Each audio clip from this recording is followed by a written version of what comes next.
Selamat pagi saudara-saudara dikasih Kristus. Mari kita mengawali hari baru dengan mendengarkan firman Tuhan yang diambil dari Injil Markus bab 1 ayat 7 sampai dengan 11. Tuhan bersamamu. Inilah Injil suci menurut Santo Markus. Tatkala banyak orang datang minta dibaptis, Yohanes memberitakan, "Sesudah aku akan datang Dia yang lebih berkuasa daripadaku. Membungkuk dan membuka tali kasutnya pun aku tidak layak. Aku membaptis kamu dengan air, tetapi Ia akan membaptis kamu dengan Roh Kudus." Pada waktu itu datanglah Yesus dari Nazaret di tanah Galilea, dan Ia dibaptis di sungai Yordan oleh Yohanes. Pada saat keluar dari air, Yesus melihat langit terkoyak dan roh seperti burung merpati turun ke atasnya. Lalu terdengarlah suara dari surga, "Engkaulah anak yang kukasihi, kepadamulah aku berkenan." Demikianlah sabda Tuhan. Saudara-saudara dikasih Kristus, tema yang kita renungkan hari ini, baptisan adalah pintu masuk. Ketika Yohanes mulai membaptis orang-orang, ia melakukannya dengan air, karena baptisan itu adalah tanda pertobatan. Baptisan itu menandai akhir era penantian Sang Mesias dan awal pembaharuan oleh karya pelayanan Sang Mesias itu. Lalu mengapa Yesus pun ingin dibaptis? Adakah dosa yang perlu disesali? Bagi manusia, baptisan Yohanes adalah baptisan tobat. Bagi Yesus, baptisan itu adalah baptisan solidaritas, di mana Tuhan yang agung menjadi senasib dengan manusia. Inilah pelantikan terbesar bagi Yesus, Sang Mesias, yakni menjadi serupa dan senasib dengan umat manusia yang hendak diselamatkan.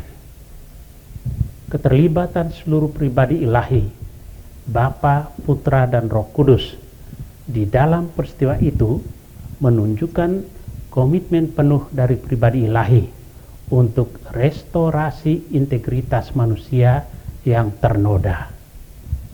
Komitmen ilahi ini yang perlu kita tanggapi hari ini lewat iman dan pelayanan kepada sesama manusia. Bersama dengan Bapa, kita menyerukan pemenuhan janji keselamatan. Bersama dengan Putra, kita membangun pelayanan solidaritatif. Bersama Roh Kudus, kita hadir dan memberi harapan kepada orang-orang yang kehilangan harapan. Kita dapat menjadi partner ilahi untuk mewujudkan tegaknya kerajaan Allah itu. Saudara terkasih, pembaptisan merupakan sakramen pintu masuk ke dalam persekutuan umat beriman atau gereja. Secara sadar, tahu dan mau, kita sendiri memasukkan diri dalam persekutuan ini. Baptisan merupakan lambang pelayanan Yesus yang akan Dia masuki, sehingga memungkinkan pendosa bertobat, menemukan pengampunan, dan memasuki hidup baru. Baptisannya di sungai Yordan menggambarkan penderitaan yang akan Dia alami di kayu salib ketika Ia memikul dosa dunia. Sebagai anak-anak Allah, kita telah dibaptis dan menghadapi pencobaan juga. Kiranya kemenangan Yesus atas iblis membangkitkan semangat kita untuk tidak kalah terhadap si jahat.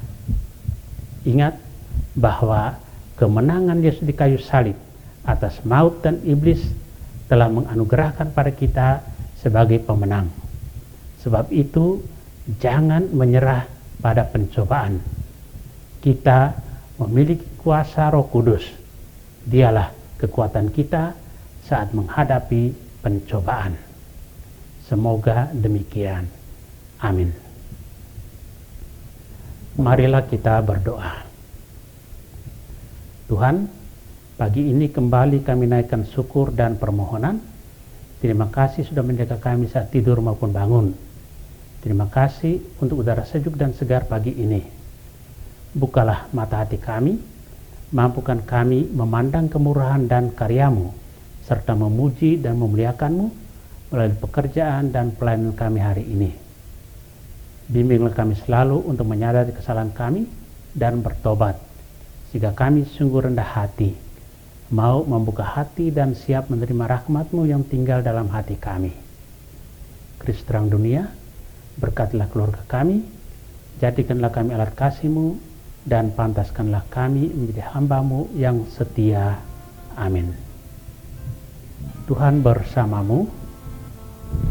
Semoga kita sekalian, orang-orang kita kasih dan doakan, seluruh aktivitas kita hari ini dilindungi, dibimbing, dan diberkati oleh Allah yang Maha Kuasa, Bapa dan Putra dan Roh Kudus.